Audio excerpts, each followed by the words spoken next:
estábamos organizando las jornadas, nos planteamos las diferentes conceptualizaciones y los diferentes puntos de vista que podríamos intentar acercarnos desde las jornadas.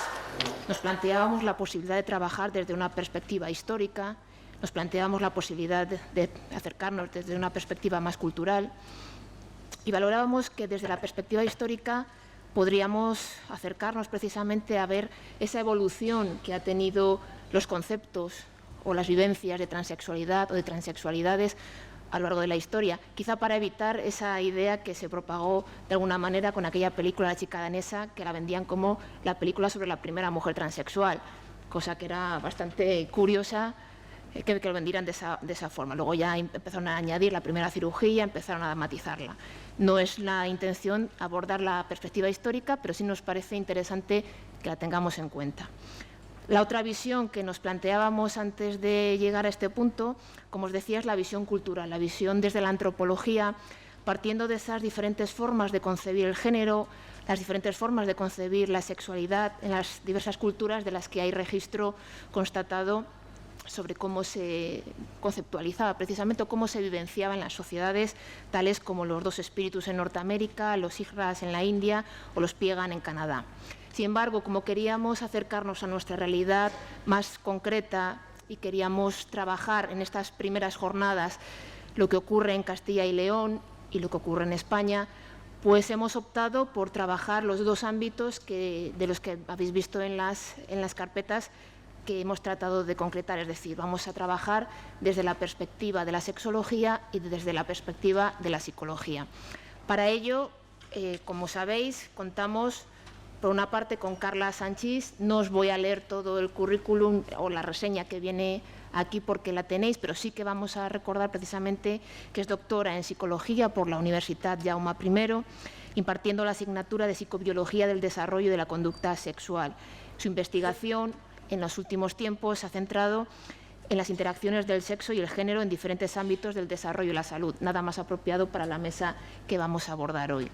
Y también contamos con José Luis Casado, que es profesor de enseñanza secundaria, con lo cual el tema de la educación se la damos por supuesto, y además es sexólogo clínico, máster en sexología y asesoramiento sexual y experto en educación sexual por INCISEX, además de training en terapia sistémica breve y otra serie de cuestiones que adornan su currículum y que podéis leer en la carpeta que os hemos entregado, como decíamos. Así pues, vamos a comenzar ya con esta mesa, comenzaremos con Carla y sí que, bueno, para que tengáis un poco en cuenta, la idea es que hablen en torno a 40 minutos cada uno de ellos, de manera que tengamos un mínimo de media hora para el debate, porque sí que consideramos que es fundamental el diálogo, las preguntas y la interacción entre pues las personas que estáis aquí con las personas que están en la mesa. Así que, sin más, pues le cedo la palabra a Carla. A continuación, como ya hemos presentado a José Luis Casado, pues le cedo la palabra para no perder más tiempo. Gracias. Muy bien, pues muchas gracias. Bueno, yo quiero agradecer primero a la Fundación Triángulo y a la Asociación Dialogasex y a esta casa, a la Facultad de Educación y Trabajo Social, pues la oportunidad que nos dan de hablar de estos temas, que yo creo que es la primera vez en Valladolid que se hace algo serio sobre el tema de la transexualidad, de las transexualidades. Yo voy a hablar desde el punto de vista de la sexología, que es un punto de vista más, porque la verdad es que el tema de la transexualidad tiene muchas aristas. Tenemos la arista educativa, la social, la médica. Entonces yo, como sexólogo, voy a centrarme solamente en el tema de la transexualidad desde el punto de vista de la sexología sustantiva. ¿Qué quiere decir esto? Pues que yo soy sexólogo, es decir, yo no soy psicólogo, aunque los sexólogos nos apoyamos mucho en la psicología. Y yo tampoco soy médico, aunque los sexólogos nos apoyamos mucho en la medicina también. Entonces, el objeto de nuestro estudio es el hecho sexual humano, y eso es lo que yo pues quería traer aquí. Quiero aclarar desde el principio que los sexólogos no consideramos, como creo que casi nadie aquí, la transexualidad como una patología, sino que es pues un hecho más de la diversidad sexual de los seres sexuados, y así hay que entenderlo. Con esta intervención, puesto que es la primera mesa, pues yo simplemente quería sentar las bases un poco del tema, ¿no? Centrar el tema, aclarar conceptos, porque como ha dicho antes Vicky, pues es muy importante definir, decir exactamente o saber exactamente de qué estamos hablando, aunque luego puede haber discrepancias en muchas cosas, por supuesto. Yo como sexólogo clínico tengo que decir que el hecho de trabajar con personas transexuales me han modificado mucho los valores y actitudes hacia el hecho sexual humano, porque me ha hecho comprenderlo mucho mejor. Se ve muy bien todo el proceso de este hecho sexual humano cuando se trabaja con personas transexuales. En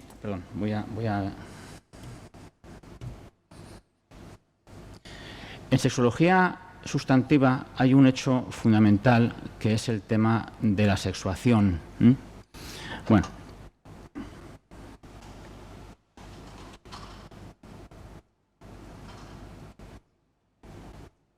Bueno, os decía que el objeto de mi estudio es el hecho sexual humano. Aquí os traigo un resumen, muy resumido, de lo que es para nosotros el hecho sexual. Aquí 3 niveles: el nivel de la sexuación, de la sexualidad y de la erótica. Faltaría la amatoria, la pareja, la procreación, que lo ponemos siempre al final, pero estos 3 niveles son, como digo, fundamentales.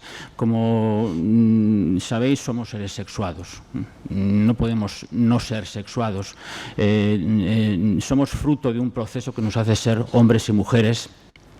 Pero cada hombre y cada mujer es distinto. Hay muchísima variedad dentro del proceso de sexuación. Luego hay un proceso, una vivencia subjetiva de cómo nos vivimos como hombres o como mujeres. Eso ya estaría dentro de la subjetividad de cada persona. Y luego tendríamos el tema de la erótica, que es la expresión. Cómo nos expresamos, cómo expresamos nuestros deseos, nuestras fantasías, son las conductas. Os decía que es imposible que no seamos sexuados, y esto lo digo porque últimamente está muy de moda el término asexual por ahí, ¿no? Que además casi lo reivindican como una especie de orientación sexual. Bueno, no sé exactamente muy bien de qué están hablando, pero desde el punto de vista de la sexología es imposible ser asexual. Somos seres sexuados. Asexual es esta mesa, por ejemplo. Es decir, somos hombres y mujeres y todas nuestras relaciones son sexuadas. Yo creo que cuando hablan de asexualidad están hablando del tercer nivel, del nivel de la erótica. Es decir, hay personas que tienen un bajo nivel erótico por lo que sea, incluso hasta por medicamentos o por depresión o porque no les apetece o simplemente por elección. Entonces estaríamos hablando ahí del nivel de la erótica, pero asexuales, como digo, es imposible que existan. Quería centrarme sobre todo hoy en el tema o en el nivel de la sexuación y entenderlo como una serie de acontecimientos biológicos, psicológicos y sociales que, como decía Carla, es imposible separar, no se puede separar. Incluso yo ahí envío, no solamente pondría lo biológico, sino también lo biográfico, porque somos seres biográficos. Estos acontecimientos hacen que seamos seres sexuados, que seamos hombres y mujeres con muchos matices dentro de estas dos posibilidades de hombres y mujeres. Hay niveles, muchos niveles. Por supuesto, hay el nivel genético, gonadal, etcétera. Ahí lo que os he puesto es el nivel prenatal, pero sigue después del nacimiento. Desde el punto de vista genético, pues somos, ya sabéis, el tema de los cromosomas, gonadal, pues nos vamos formando con testículos, ovarios, hay genitales internos y externos distintos, hormonal, cerebral, de asignación. Aquí ya estaríamos después del parto, es decir, cuando nacemos nos asignan un sexo, muchas veces se confunden, pero nos asignan un sexo, nos sexan. Luego el tema de la crianza, hay una crianza diferenciada dependiendo de que seamos hombres o que seamos mujeres, de que seamos niños o niñas. Luego, aquí seguiríamos, porque el proceso de sexuación dura toda la vida. Nos vamos sexuando y formando como hombres y como mujeres toda la vida. Luego vendría pues, el tema de la adolescencia, con esta explosión hormonal, tendríamos pues ya la madurez, el climaterio, etc. Es decir, hasta que nos morimos. Nuestra sexualidad acaba cuando nos morimos y nos vamos formando o sexuando, o formando como hombres y como mujeres desde que nacemos hasta que nos morimos. Bueno, desde que nacemos, incluso en el periodo del prenacimiento, en el periodo fetal. Bien. En sexología suele hablarse de un doble planteamiento sexológico. El planteamiento dimórfico en el que hay como dos compartimentos estancos, ¿no? O se es hombre o se es mujer, por ejemplo. Ya veremos luego el dimorfismo en otros niveles, que es un planteamiento interesante, nos ayuda desde el punto de vista conceptual para muchas cosas. Y luego un planteamiento intersexual, es decir, que todo esto sería un continuo y cada individuo está en un punto de ese continuo. Realmente el hombre absoluto y la mujer absoluta no existiría. Y ahí veis que, como os decía, las posibilidades de sexuación son dos, hombre y mujer, pero dentro de ellas tenemos pues muchas posibilidades y mucha variedad, mucha diversidad. Por ejemplo, hay planos o hay niveles de sexuación que admiten muy bien el plano dimórfico. Hablamos, por ejemplo, de los XXXY, es decir, este nivel en que o uno es XY o uno es XX, es decir, no hay nada intermedio. O, por ejemplo, de testículos o ovarios, ahí tenemos un plano dimórfico, también hay dos formas, no hay una tercera forma. Hablaríamos también de los genitales externos, el pene y la vulva, de la identidad masculina o femenina, me siento mujer, me siento hombre. Bien, ahí en principio, porque luego puede haber discusión sobre todo esto, vemos que todo eso admite bien un plano dimórfico. Sin embargo, hay cosas que no admiten bien este plano dimórfico, sino que más bien nos iríamos a un plano intersexual. Por ejemplo, el nivel cerebral y neuronal. Decía antes Carla que no hay cerebros de hombres y de mujeres. No podemos saber si un cerebro es de hombre o de mujer. Habrá pues distintas interconexiones hemisferiales, más, menos en unos individuos o en otros, pero no hay cerebros de hombres y de mujeres. Entonces ahí estaríamos hablando efectivamente de un plano intersexual. Tenemos este nivel hormonal, nivel comportamental, luego todo esto que solemos llamar los caracteres sexuales secundarios, la estatura, vello, peso, eso no admite un planteamiento dimórfico, sino que es más bien un planteamiento intersexual. Hay mujeres con mucho vello, hay hombres pues lampiños. Lo voy a explicar luego con una metáfora, una metáfora que suele utilizar Silverio Sáez. Pero veis que dentro de lo que es la los niveles de sexuación hay cosas que admiten lo dimórfico y hay cosas que no, que tenemos que hablar de valores intersexuales. Bueno, otro tema que quería que quedara bien claro es la diferencia, que me imagino que muchos y muchas sabéis, entre identidad de género y orientación del deseo, porque esto se confunde bastante. Yo suelo definir la identidad de género como un sentimiento psicológico, un sentimiento psicológico de ser hombre o de ser mujer. Uno se identifica con el género femenino o se identifica con el género masculino ya de muy pequeños. Nos lo ha explicado antes Carla muy bien. Seguramente que un niño ya a los 6 años sabe si es niño o si es niña, independientemente de los juegos a los que juegue e independientemente incluso de los genitales que tenga. Es un sentimiento que se va haciendo, por supuesto, a lo largo de toda la vida. No se elige, pero se va haciendo. Pero es un sentimiento contra el que ya veremos que es muy difícil luchar. Y luego, a medida que vamos creciendo, que van actuando las hormonas, que vamos identificando unos deseos como sexuales, pues aparece lo que llamamos la orientación del deseo. Es decir, nuestro deseo se orienta hacia personas del mismo sexo, de distinto o de ambos sexos. Esto seguramente que también es una simplificación. Ya nos demostró Kinsey que esto pues igual tampoco es así, sino que también hay una línea en la que nos movemos y en la que estamos en un punto o en otro, pero igual tampoco hay compartimentos estancos en esto de la orientación del deseo. Bueno, la orientación del deseo yo siempre explico que no ocupa solamente lo erótico o lo sexual, sino que incluye lo emotivo, lo romántico y lo afectivo. La identidad de género sería qué soy, algo importantísimo para la identidad de una persona, y la orientación del deseo sería qué me gusta. Son cosas absolutamente distintas y conviene no mezclarlas porque hay mucha gente que las mezcla y luego pues hay casos de ignorancia y de discriminación que procede de la ignorancia que son bastante sangrantes. Bueno, aquí tenéis un pequeño resumen de lo que os quería explicar. Es decir, la identidad de género la he situado ahí en el cerebro, La orientación sexual la he situado en el corazón, es decir, es lo que me gusta.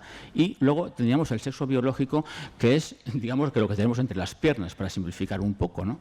Que a veces no tiene por qué coincidir con la identidad de género.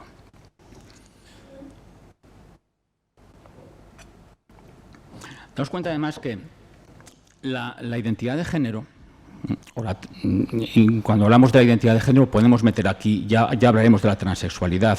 Cuando uno se identifica como hombre, como mujer, la transexualidad no es una cosa de adultos, sino que ya los niños desde muy pequeños ya se identifican con un género u otro. Lo digo, a pesar de lo que digan algunos autobuses por ahí, efectivamente hay niños con vulva y hay niñas con pene. Bueno, por cierto, aquí me falta una cosa importante, que sería la expresión del género. Es decir, además de identificarnos con un género determinado, de tener una orientación sexual hacia un sexo determinado, y tener un sexo biológico, el que sea, además tenemos una expresión de género. Expresamos nuestro género, es lo que se llama el rol de género, de una forma determinada, muy influenciada por cuestiones culturales. Es una forma de expresar el género aprendida, pero que también es importante a la hora de definirnos como hombres y como mujeres. Entra dentro de eso que se llama la sexuación y que, como digo, pues se va haciendo a lo largo de toda nuestra vida. Aquí lo que quería enseñaros es la idea que tiene la inmensa mayoría de la gente de lo que es la sexualidad humana. Es un modelo de género y de sexualidad basado en la monosexualidad. Lo cogí de un libro de Raquel Platero. Es decir, la inmensa mayoría de la gente pues piensa que una persona que nace con, por ejemplo, testículos y pene, tiene que identificarse como hombre y además su orientación del deseo tiene que ir hacia las mujeres y, por supuesto, tiene que comportarse como un hombre, un comportamiento masculino según se enseña socialmente. Bueno, y la mujer lo mismo, ¿no? Esto es un poco ir a piñón fijo, es decir, la sexualidad humana es mucho más rica que todo esto y admite muchas más variedades, muchas más posibilidades. Teniendo en cuenta que una persona puede nacer con genitales masculinos, pero identificarse como mujer, esto es la identidad de género, y además gustarle, por ejemplo, los hombres y las mujeres. O un hombre heterosexual pues puede tener una cierta pluma, es decir, su expresión de género puede ser un poco distinta a lo que socialmente se admite. Bueno, fijaos, todo lo que se sale de este modelo basado en la monosexualidad se considera como problemático, o se considera como no normativo.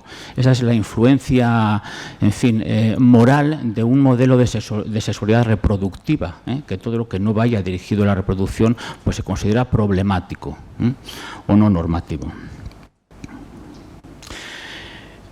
Y aquí quería también distinguir o hacer la diferencia entre lo que es la sexuación, que es este proceso del que os hablaba, y lo que es la sexación, que es la etiqueta. La etiqueta que yo me pongo, o que me ponen los demás, o que yo me pongo también. Sabéis que hay sexadores de pollos, ¿no? Bueno, pues cuando nacemos también nos sexan, nos dicen si somos hombres y somos mujeres. Pero no solamente nos sexan los demás, sino que hay también una autosexuación. Uno se identifica como hombre o como mujer. Y esto quiero diferenciarlo de la alosexación, que es la sexación que te hacen los demás. Yo me identifico como hombre o como mujer y los demás me identifican como hombre o como mujer. Esto es importante porque, claro, si yo me identifico como hombre, por ejemplo, y los demás me identifican también como hombre, pues eso no tiene ninguna relevancia para el sujeto. Seguramente que no pasa nada. Ahora bien, cuando la identidad que yo me doy como hombre está en clara discrepancia con la identidad que me otorgan los demás, por ejemplo, me clasifican como mujer, aquí estamos, por tanto, ante una situación de transexualidad. Y aquí viene la gran pregunta, es decir, ¿qué es lo más relevante para el sujeto? ¿El cómo me siento o el cómo me ven? Evidentemente el cómo me siento. Siempre va a ganar el cómo me siento. Una persona transexual va a intentar que los demás la vean como ella se siente, no sentirse como los demás la ven. Y además otro matiz muy importante también. Este cómo me siento, que lo llamamos autosexuación o egosexuación, parece que no es una elección. Es decir, no tiene que ver con la voluntad del sujeto, sino con otras cuestiones. Teorías hay muchísimas, pero con otras cuestiones. Por supuesto, uno no elige su identidad de género, pero uno la construye, la puede construir, creo que lo ha explicado Carla muy bien también. Bueno, a mí todo esto me gusta explicarlo, como os decía, con esta metáfora que es muy visual de Silverio Sáez, de la pared de ladrillos. O sea, imaginaos que hay aquí dos paredes de ladrillos, una de ellas la percibimos, la de la izquierda la percibimos como azul y la otra, la de la derecha, la percibimos como rosa. Digamos que son los individuos y los sexos que percibimos. No os voy a preguntar por qué creéis que yo soy un hombre, pero me imagino que empezaríais a darme pues, un montón de datos sobre mis caracteres sexuales secundarios. Es decir, me veis como una pared azul. Bueno, si nos acercamos un poco, veremos que esas paredes están compuestas de pequeños ladrillos y cada uno de ellos es un nivel de sexuación. Hay ladrillos que son totalmente azules y ladrillos que son totalmente rosas. Eso sería, digamos, lo dicotómico. Es decir, si hay un pene, es un ladrillo azul. Si hay una vulva, es un ladrillo rosa.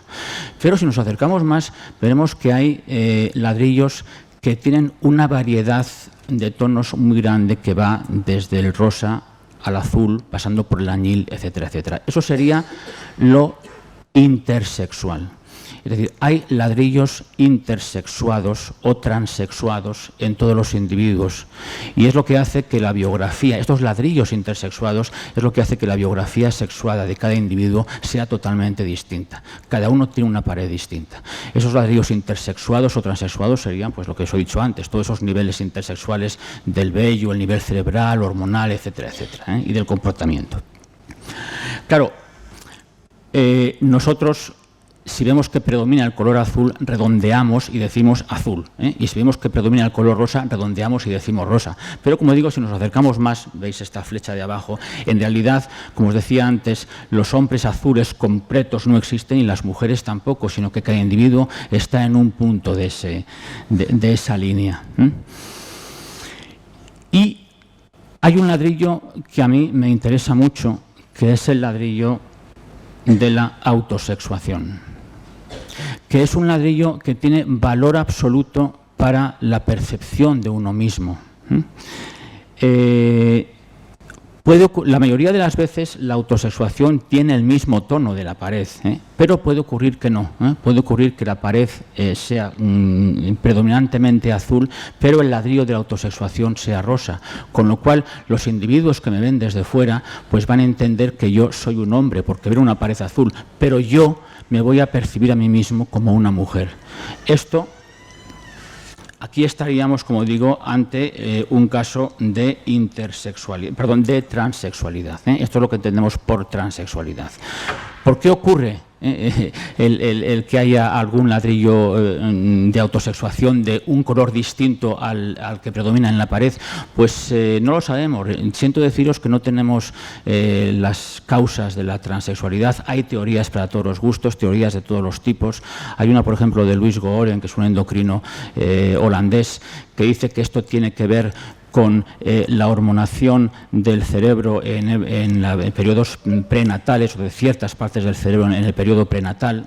Bueno, es una teoría más que está ahí, pero realmente yo os diría que para que las personas transexuales vivan su sexualidad de una forma satisfactoria y se sientan bien, igual tampoco es necesario saber la causa. Están dentro de la sexualidad, de la diversidad sexual humana, y eso es lo que nos basta, lo que nos debe de bastar. Bueno, la sexuación tiene una lógica. Es decir, hay agentes sexuantes que dan resultados sexuados. Aquí, siguiendo con el tema de los ladrillos, pues os he hecho esta diferencia entre lo que podría ser el primer ladrillo, que sería el ladrillo genético, es decir, pues nos sexuamos con cromosomas XX o XY. El segundo ladrillo sería el gonadal, es decir, pues tenemos testículos o tenemos ovarios. Por cierto, somos todos por defecto mujeres. Si no ocurre nada, nace una mujer. Pero cuando ocurre la influencia de unos andrógenos muy fuertes, como son hormonas y otras cosas, entonces nace un hombre. Pero si no ocurre nada, nacería una mujer. Bueno. El tercer ladrillo serían los genitales internos. Es aquí cuando, por obra de estas gónadas, de esta testosterona en este caso, se forman los genitales internos, es decir, en los hombres se desarrollan los conductos de Wolff y se inhiben los de Müller, y en las mujeres acá ocurre todo lo contrario. Luego el cuarto ladrillo, aquí teníamos los genitales externos. El quinto ladrillo sería el ladrillo cerebral, que, como os decía, este no es dicotómico, no hay cerebros, como digo, de hombres y mujeres, pero sí que hay una diferencia muy importante en una glándula que se llama el hipotálamo. Aquí, en el proceso de sexuación, lo que ocurre es que el hipotálamo, que como sabéis es una glándula que, entre otras cosas, tiene la función de producir espermatozoides en los hombres y óvulos en las mujeres, en esta etapa de sexuación cerebral, en los hombres funciona de una forma continua, mientras que en las mujeres el hipotálamo funciona de una forma cíclica, dando lugar a lo que se llama el periodo menstrual. Bueno, y he dejado para el final otros ladrillos muy importantes, como son el de la identidad y de la orientación, de los que no sabemos mucho. Además los junto. Hoy voy a hablar hablo sobre todo de identidad, no de orientación, de los que no sabemos mucho, pero os he traído aquí algún caso para que veáis la importancia de lo que es la identidad de género en los seres humanos.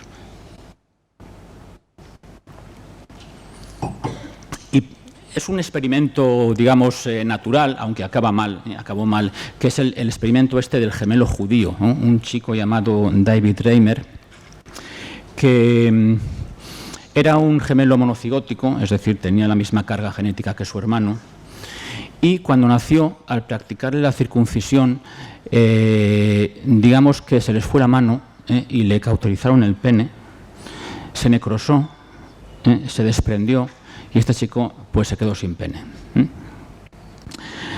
Apareció por allí John Money, que era un psicólogo neozelandés establecido en Estados Unidos, un psicólogo especializado en sexología, y él sugirió que a ese niño que se había quedado sin pene se le reasignara como niña, porque John Money tenía la idea, no solamente él, sino todos los científicos de la época, de que la identidad sexual o la identidad de género es una mezcla de genitales más crianza. Es decir, un bebé es un libro abierto, un libro en blanco, perdón, sobre el que podemos escribir lo que queramos y podemos asignar el género que queramos. Por tanto, por recomendación de John Money, a este niño se le hizo primero una orquidectomía, se le quitaron los testículos, se le reconstruyó una vulva. Se le educó como niña desde el principio, se le vistió como niña. Además, él ordenó que no se le dijera nunca nada. Se le llamó Brenda y con el tiempo se sometió a un proceso de hormonación. Es decir, John Money intentó crear una niña y así lo dijo. Es decir, según él, el experimento había tenido éxito hasta que llegó en los años 70 el sexólogo Milton Diamond y reveló que este experimento había sido un auténtico fracaso. Bueno, ahí tenéis a los gemelos, a la derecha, David Reimer como Brenda Reimer. Entonces, como digo, Milton Diamond dijo que este experimento había sido un auténtico fracaso, que esta supuesta niña seguía sintiéndose un niño. John Money, de una forma poco ética, lo había ocultado. Y este chico, después, hacia los 14 años, después de tratamientos psicológicos bastante fuertes y además de algún intento de suicidio, le contaron toda la verdad, todo lo que había ocurrido con él. Y él pidió que le reasignaran de nuevo como chico. Él se seguía sintiendo chico. Se le sometió a otra operación donde le reconstruyeron el pene y aquí le tenemos ya como chico de nuevo. La historia acaba mal porque en el año 2004 David Reimer se suicidó. Previamente se había suicidado su hermano 2 años antes. Él había llegado a casarse incluso con una mujer. Se suicidó yo supongo que por otros problemas también, ¿no? Tuve problemas económicos, alguna depresión, etcétera, ¿no?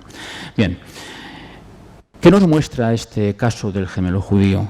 Pues que, desde luego, al contrario de lo que pensaban las teorías de aquella época, la identidad sexual seguramente que tiene, la identidad de género, seguramente que tiene que ver con cosas mucho más profundas que los genitales y la crianza.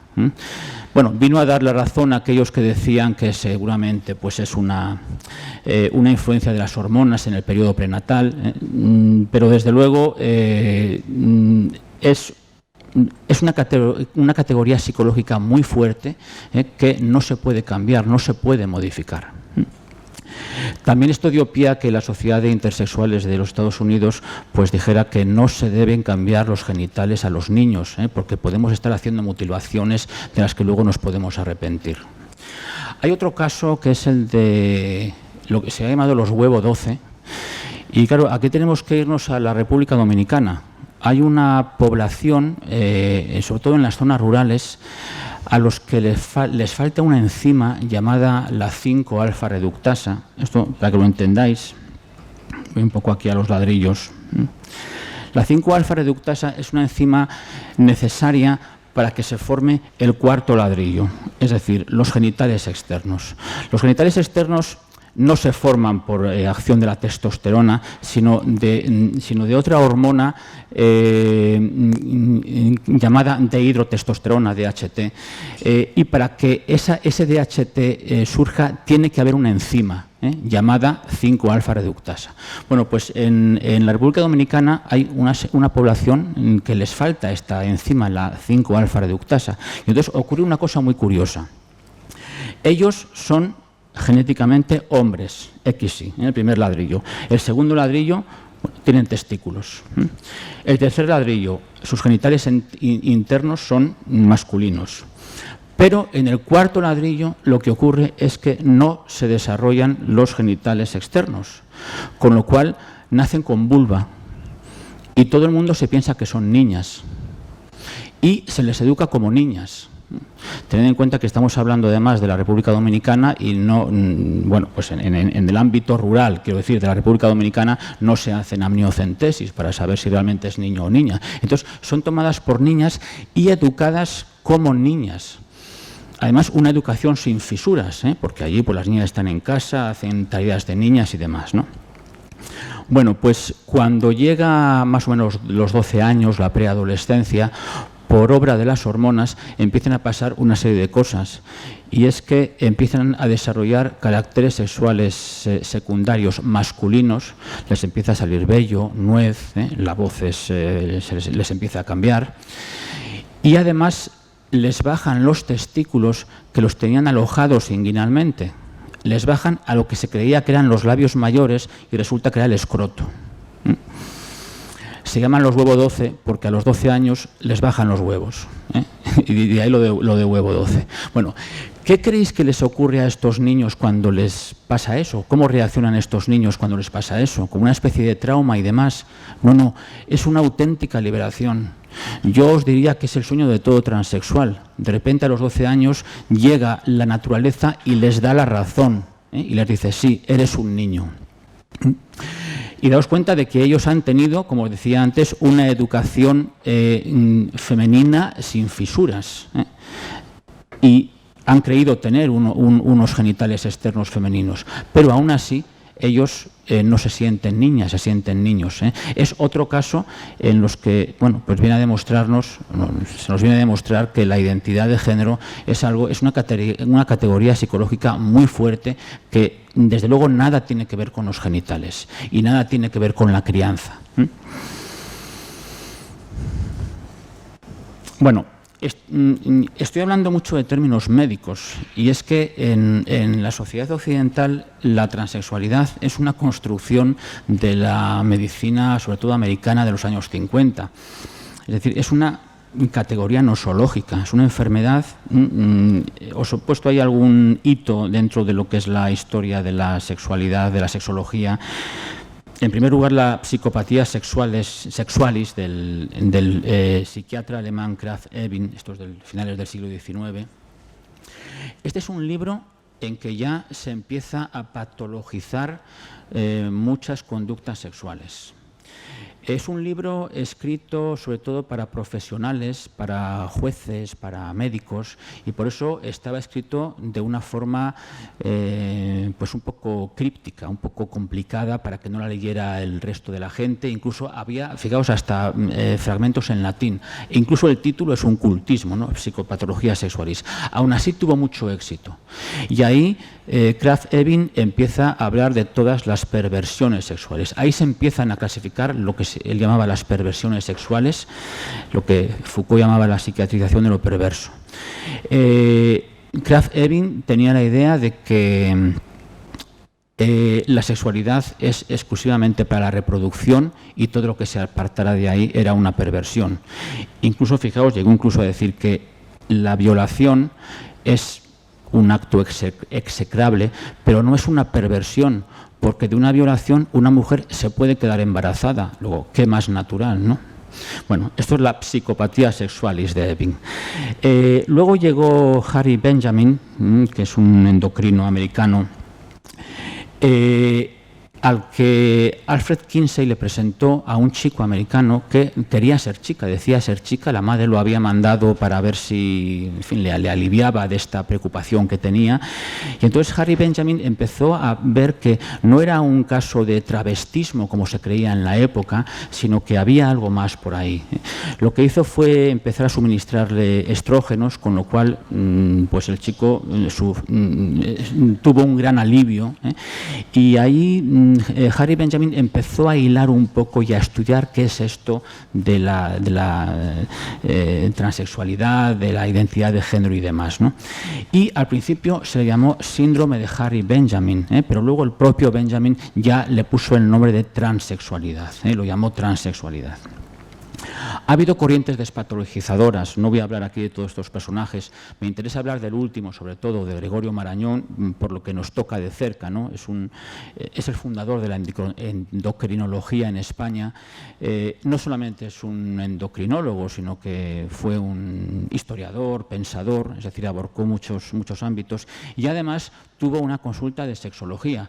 Es lo que en aquella época podía ser lo más parecido a un sexólogo en España. Una consulta a la que iban a pedirle consejo personajes relevantes de la época, políticos, etcétera. No se sabe dónde están los archivos de esa consulta, sería muy interesante encontrarlos.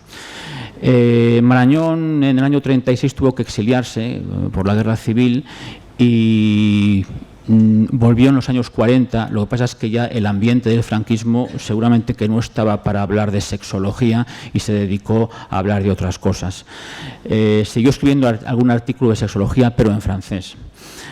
Bueno, pues Gregorio Marañón escribió un libro titulado Evolución de la sexualidad y los estados intersexuales. Él ya empezó a hablar de estos estados intersexuales de los que hablábamos antes, y os he traído una cita de Marañón. Decía: a medida que los estudios sobre biología sexual han ido progresando, se ha visto cada vez con mayor claridad que el varón tipo y la hembra tipo son entes casi fantásticos.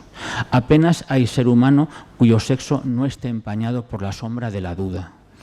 Esto lo escribía Marañón en los años 50. Fijaos qué visión ya de lo que son las cosas en sexología, ¿no? Lo que es la sexualidad humana. Esta visión médica de la transexualidad pues es la que tenemos actualmente tanto en Estados Unidos como en Europa. Es decir, siempre que se habla de transexualidad se mete dentro del ámbito científico y médico. Y parece que últimamente hay gente que se está empezando a plantear de que antes de que existiera esta categoría médica, pues seguramente, por ejemplo, en otras culturas hay casos de personas transexuales y allí seguramente que no es ningún problema. De esto seguramente que María Luisa nos puede hablar más como antropóloga. Incluso han llegado a decir que esta visión de la patológica de la transexualidad llevada a esas culturas es una especie de colonialismo cultural. Es decir, vamos a decirles que nosotros somos muy guays, como suele decirse, ¿no? Porque tratamos la transexualidad y, en fin, hacemos procesos de reasignación y demás, cuando resulta que para ellos no es ningún problema. Entonces, bueno, este etnocentrismo que tenemos es muy curioso. Yo os he traído por aquí algún caso de transexuales en otras culturas. Por ejemplo, me parece que nos hablaba antes María Luisa de los Sigra en la India, que eran, se les llama miembros de un tercer sexo o sexo intermedio entre los géneros masculino y femenino. Suelen ser varones intersexuales, pero que tienen una larga tradición hasta en la literatura india. A mí me llama mucho la atención los faafine de Samoa, que son hombres femeninos criados como tal por sus familias, lo cual es una costumbre muy normal en la sociedad de Samoa.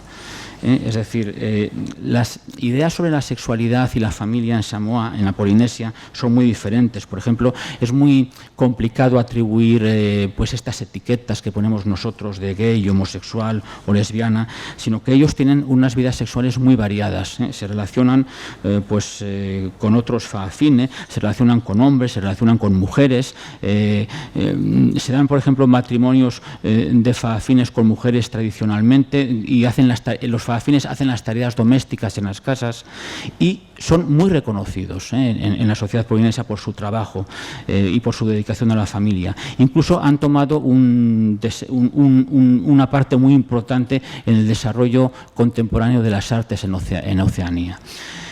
Bueno, podríamos hablar, por ejemplo, de los dos espíritus de los indios americanos. Es decir, vemos que hay culturas en las que este tercer sexo, como se llama o como queramos llamarle, ellos lo llaman así, no es ningún problema. Es decir, somos nosotros, nuestra cultura occidental, la que ha patologizado esto de las identidades de género diversas y lo hemos metido en el marco de la medicina.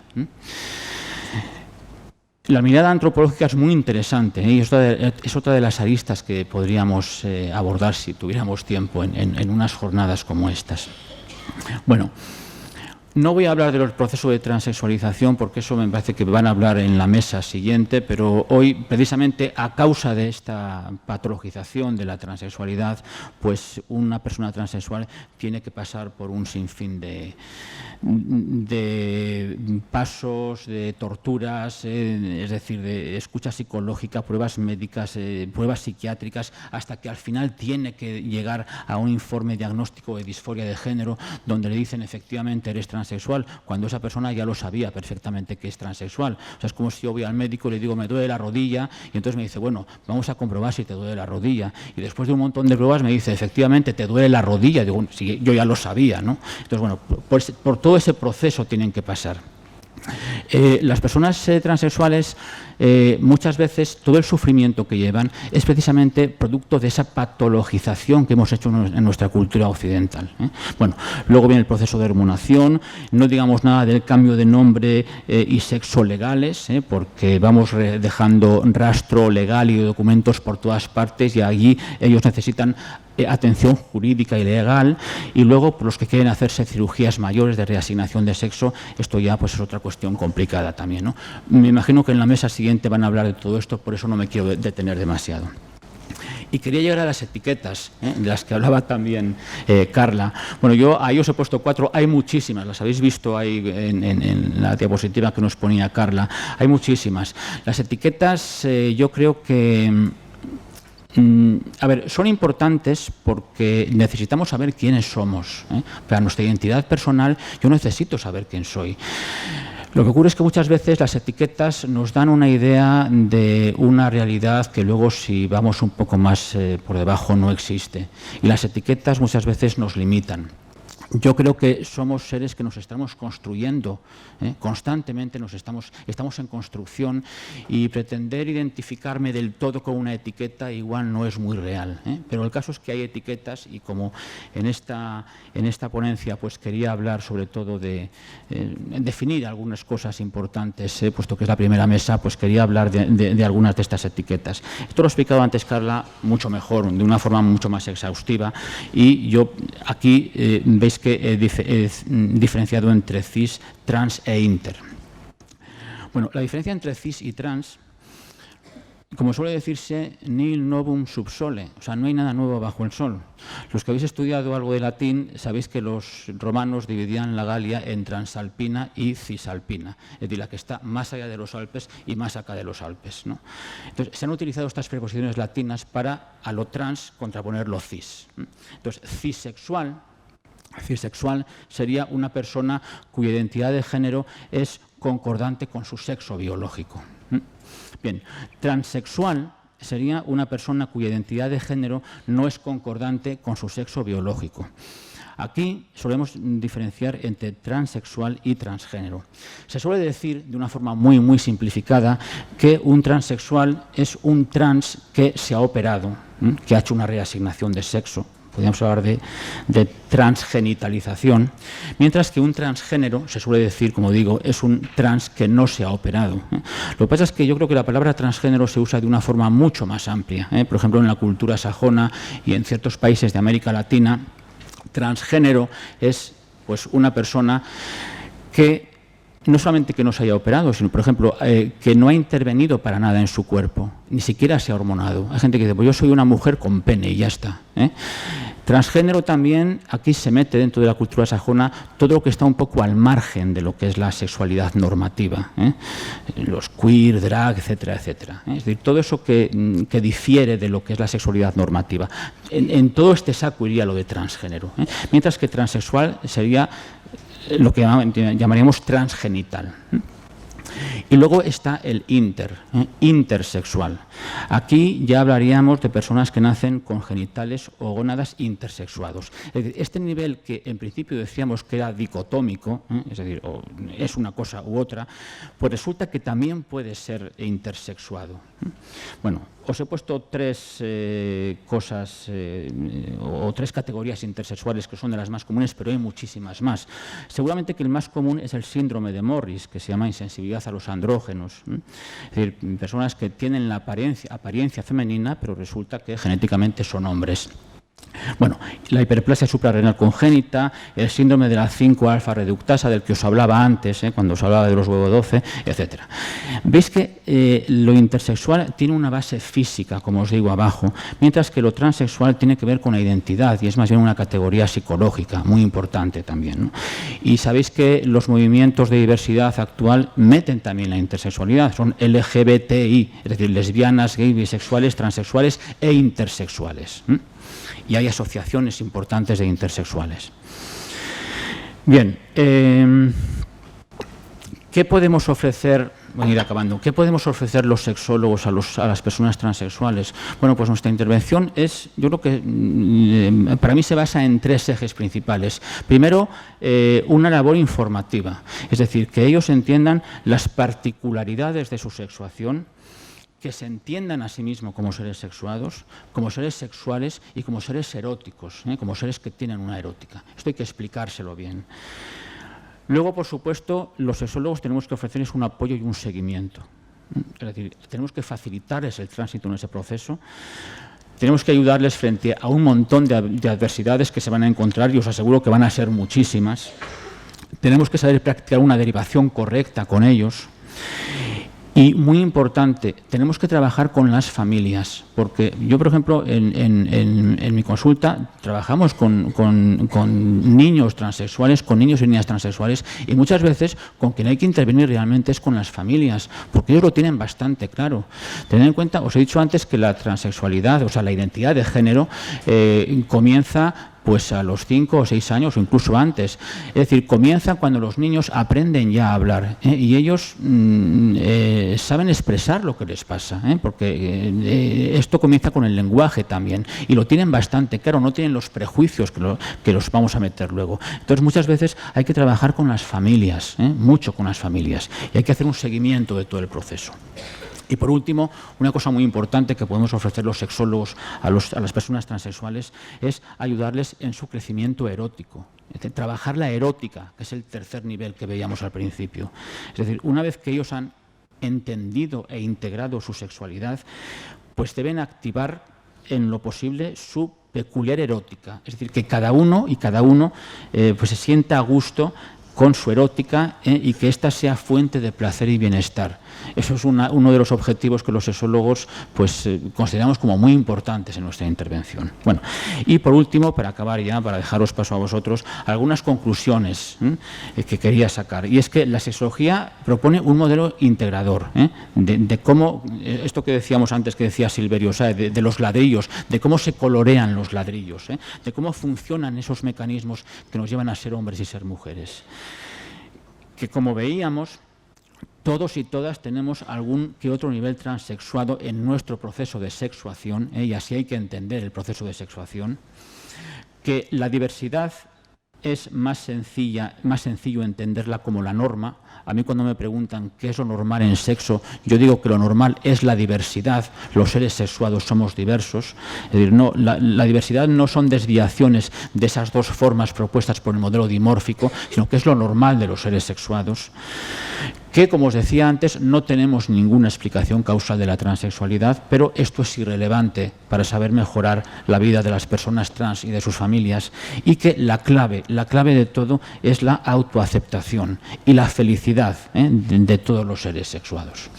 Lo dejo ya porque me parece que ya me pasa un poco de tiempo.